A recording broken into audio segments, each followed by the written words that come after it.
Hello, my name is Brett Thomas, and you're here in the arena. In red, we have Odin's Call. They have brought a Navy Scorpion, a double Sleipnir, a Scimitar for reps, triple Orthrus for that light tackle hazing, and then triple Skybreaker. But what a Platinum Sensitivity brought. Platinum Sensitivity have brought something very interesting here. They've brought triple combat battle cruisers with a Typhoon fleet issue. So this is a very damage-focused comp. They've got an Augurer as well, so they've got Tech 1 Logi, and then three Blackbirds, in fact. My eyes deceived me for a second there. Three Blackbirds. So this ECM could be an absolute nightmare. So it's going to be up to these Orthruses to try and clear these Blackbirds off the field, because they're going to be an absolute menace if not. Yeah, it's important thing to notice that both the Scorpion Navy issue and the Typhoon Fleet issue are rapid heavy. We've got no games where people are bringing crews to this, so it's all about who can dump the most damage out as quickly as possible. Saying that, a Orthrus in Odin Call of Nuke Blast is being shot, but the Scimitar is keeping it alive, as you're seeing all the jams being spread everywhere. Yeah, I think this match is really going to be. I mean, the performance of the Orthruses versus the Blackbirds is going to be so critical, because obviously the Orthruses are trying to prey on the Blackbirds and get rid of them. But the Navy Brutics and the Navy Harbingers are trying to prey on the Orthruses. And that Skybreaker of Nyx Witro goes down, so drone potential, rep drone potential probably significantly reduced by that, as that first Orthrus goes down in trade of Nuke Blast as well.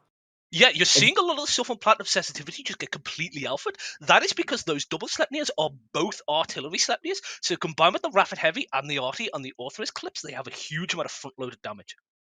Yeah, they certainly do against this small stuff, as we see this Pontifex taking chunks, and the Blackbird now as well of Nightcap going into armor as well. But I suppose that means they're probably going to have lower sustained damage against these Brutixes, Harbinger, and Typhoon. So perhaps choosing to deal with this support wing first. But this second Orthrus of Yokan is going into hull now. These battle cruisers are absolutely munching through him, and he goes down. Yeah, it looked like the Scimitar. It looked like one of the Blackbirds managed to land a jam on the Scimitar because I wasn't seeing any effects go out. So it looks like those Blackbirds are starting to turn the match in the favour. Yeah, there's a real critical mass of Blackbirds here, and they seem to have gotten above it. They've brought the three Blackbirds, and this kind of comp, once you start to win the match, it just becomes absolutely overwhelming. And we can see these three Orthruses are now all down. One Blackbird traded, but these two remaining Blackbirds are just spreading jams over so much. I mean, so much more than they were at the start of the match with the three Orthruses gone. I mean, the Scimitar just perma-jammed here. And the Scimitar is being shot. They managed to get the Rapid Heavies combined with the Brutix Rails.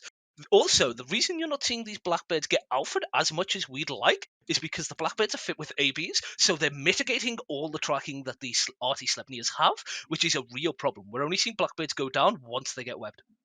It's a really good call. That's a good spot, Brett. I hadn't noticed that. Yeah, these Blackbirds are tanking way longer than any team would like to, would like them to. When you're facing up against Blackbirds, everyone says, well, you got to kill those things. Everyone knows they're super annoying if you leave them alive, and they have stayed alive. And this Scimitar now, he's pulled range. He's managed to get repped up, but he's still being painted, and he's still, I think, taking shots from these battle cruisers. He's trying to kite around and pull range, but the Typhoon probably not going to have too much issue.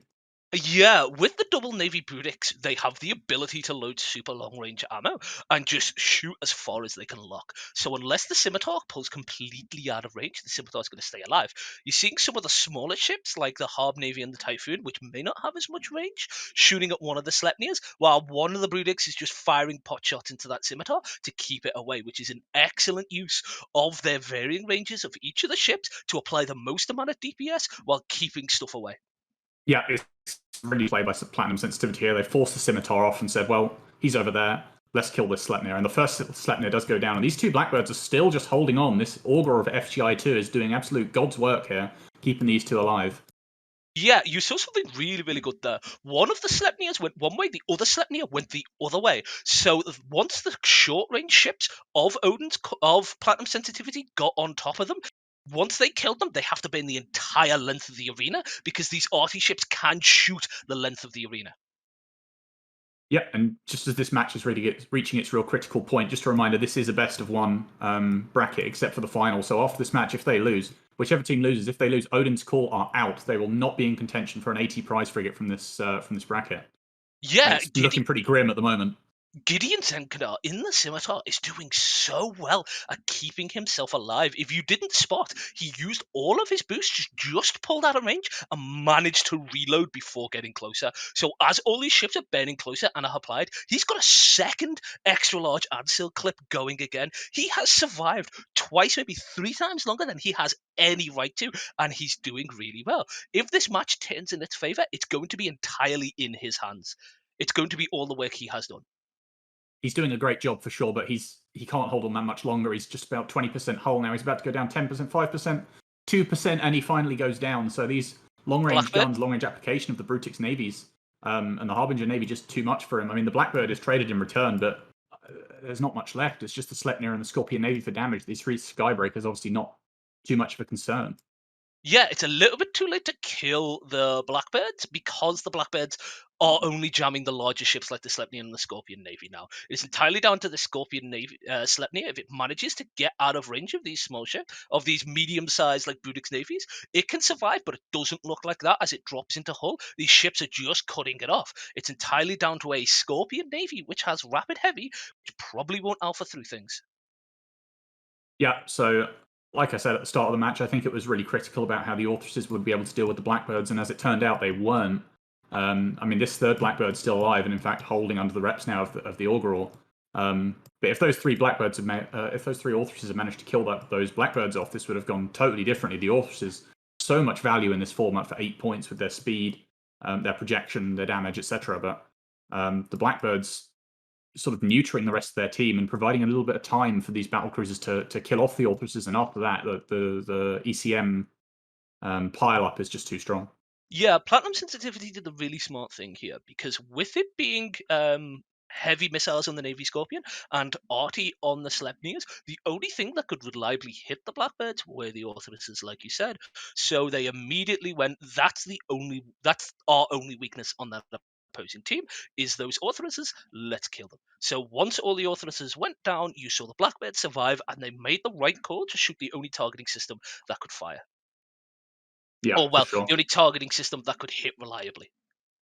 Yeah, it's a smart call by Platinum Sensitivity, and also just a smart composition wise as well. I mean, this isn't. I don't think this is a look we saw from them before. Like you said before the match, we saw Barguests, but this with the Tech One Logi, 3 battle cruisers and a Typhoon fleet. This is something totally different that I don't think we've seen from them before, and it's put them in good stead. They've won this first match. Congratulations. Yeah, and with the final Skybreaker getting cleared up, it looks like once it goes down, we'll pass it back to the studio. It's a really good flying from Platinum Sensitivity, especially at the very start, with the triple Blackbirds being AB, they burnt straight in, so the Blackbirds had time to pull range. And with that, we'll pass it back to the studio.